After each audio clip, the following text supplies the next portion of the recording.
A história secreta. As mulheres que financiaram o ministério de Jesus. Parte 1. A revolução começa, o chamado e a primeira discípula. E se eu lhe dissesse que o ministério que mudou o mundo, a jornada do homem que dividiu a história em antes e depois, foi silenciosamente financiado, sustentado e protegido por um grupo de mulheres corajosas? Mulheres cujos nomes a história quase esqueceu, mas que Deus jamais ignorou.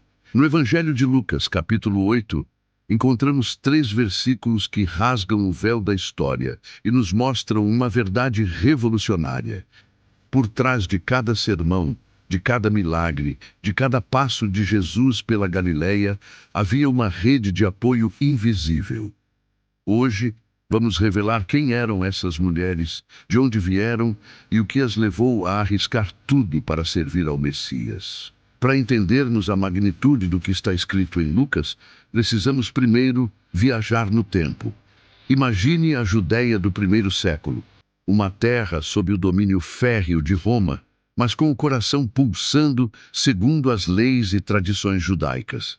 Nesse mundo, ser mulher era nascer em uma realidade de limitações. A sociedade era patriarcal, e o valor de uma mulher era frequentemente medido por sua relação com um homem. Sua esfera de influência era, na maior parte das vezes, restrita ao lar, e seu acesso ao ensino religioso limitado. Qualquer mulher que viajasse desacompanhada, ou que se misturasse publicamente em um grupo de homens que não fossem seus parentes, estaria se expondo ao julgamento e à desonra. É neste cenário de sombras e barreiras que a luz do ministério de Jesus começa a brilhar de uma forma radicalmente diferente. Ele não apenas via as mulheres, ele as ouvia, as curava, as ensinava e as chamava para serem protagonistas em sua missão. A história que Lucas nos conta é uma revolução silenciosa. O texto de Lucas, capítulo 8, começa dizendo que Jesus andava de cidade em cidade e de aldeia em aldeia, pregando e anunciando o evangelho do reino de Deus. Ele não estava confinado a um único lugar. Ele e seus 12 apóstolos eram um grupo em constante movimento, e os 12 iam com ele, diz o texto.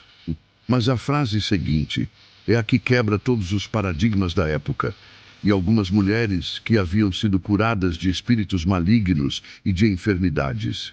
Jesus não apenas permitia que mulheres o seguissem, ele as acolhia como parte integrante de sua comitiva. Elas iam com ele, lado a lado com os 12 apóstolos. Isso era inédito e culturalmente chocante. Eram mulheres com uma história de libertação e cura, cuja jornada começou em um lugar de profunda gratidão. E Lucas nos dá nomes. O primeiro da lista carrega uma das histórias mais poderosas de toda a Bíblia. Maria, chamada Madalena, da qual saíram 7 demônios. Maria de Magdala. Poucas figuras foram tão incompreendidas. A Bíblia não diz que ela foi uma prostituta, como a tradição popular sugeriu. Diz algo muito mais profundo, que dela saíram 7 demônios. O número 7, na simbologia bíblica, representa completude. Ser possuída por 7 demônios sugere um estado de tormento absoluto, uma prisão espiritual e psicológica completa. Tente se colocar no lugar dela, marginalizada, temida, vivendo um inferno diário. E então, ela encontra Jesus. E ele não a vê como amaldiçoada. Ele olha através da opressão e vê a mulher que Deus criou. E com uma palavra, ele a liberta.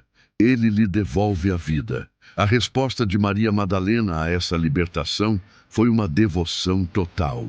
Sua identidade não estava mais nos 7 demônios, mas naquele que a libertou. Ela o seguiu até o fim.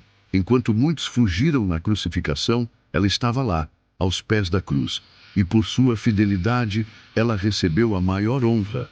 Foi a primeira pessoa a ver o Cristo ressuscitado. A mulher liberta da escuridão tornou-se a primeira a anunciar a luz da ressurreição. A história de Maria Madalena é a prova de que ninguém está além do alcance da graça de Deus. mas ela era apenas uma das muitas. Quem eram as outras?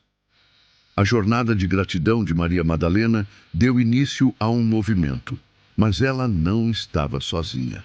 Na próxima parte desta série, vamos descobrir a história surpreendente de uma mulher da alta nobreza que arriscou sua posição na corte de Herodes para seguir a Jesus e do exército silencioso de seguidoras anônimas que foram a espinha dorsal do seu ministério. Inscreva-se para não perder.